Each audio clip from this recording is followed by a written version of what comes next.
আসসালামু আলাইকুম। আশা করি সকলে ভালো আছেন। এক ভাই গতকাল ফোন করছে। সে জানতে চাচ্ছিল যে তার বায়োলজিক্যাল ট্যাংকে সে ময়দা বা আটা ইউজ করতে চাচ্ছে। যেটা নাকি অনেকেই এখন ইউজ করতেছে। এখন ময়দা, আটা ইউজ করা যাবে কিনা সে আমার কাছে জানতে চাইছিল। যে আমি বলছিলাম যে আসলে ময়দা, আটা ইউজ করা যাবে না। কেন যাবে না সেটা আমি তাকে বলতে পারিনি অনেক ব্যস্ততার কারণে। এখন ময়দা আর আটা বায়োলজিক্যাল ইটিভির এয়ারশোল ট্যাংকে দেওয়া যাবে কিনা? দেওয়া যাবে। তার মানে আমার হচ্ছে ব্যাকটেরিয়ার জন্য কি দরকার? ব্যাকটেরিয়ার জন্য দরকার হচ্ছে কার্বন, নাইট্রোজেন, ফসফরাস। যেহেতু আটা অথবা ময়দা কার্বোহাইড্রেট, সেক্ষেত্রে আপনার এখানে কিছু পরিমাণের আ কার্বনের কাজ করবে। এর মানে এই না আপনি শুধু ময়দা দিলেই হবে বা অন্য কোনো যেমন ড্যাপ অথবা ইউরিয়া এই জিনিসটা আপনার না দিলে চলবে না।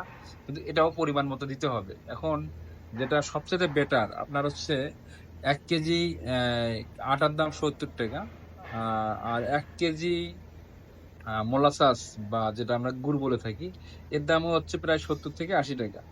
এখন যদি আমি ১ কেজি আটা পানিতে গোলাবো, গোলার পর সেটা পানিতে দেবো। এমনও হতে পারে যে এই ময়দাটা গোলানোর পরে বায়োলজিক্যাল ট্যাংকে ভেসে থাকলো। তাহলে কিন্তু আপনার ইটিভির জন্য সমস্যা, বিভিন্ন ধরনের গন্ধ মানে ছুটে যাবে পানিতে। আর যদি আপনি মোলাসাস দেন সেক্ষেত্রে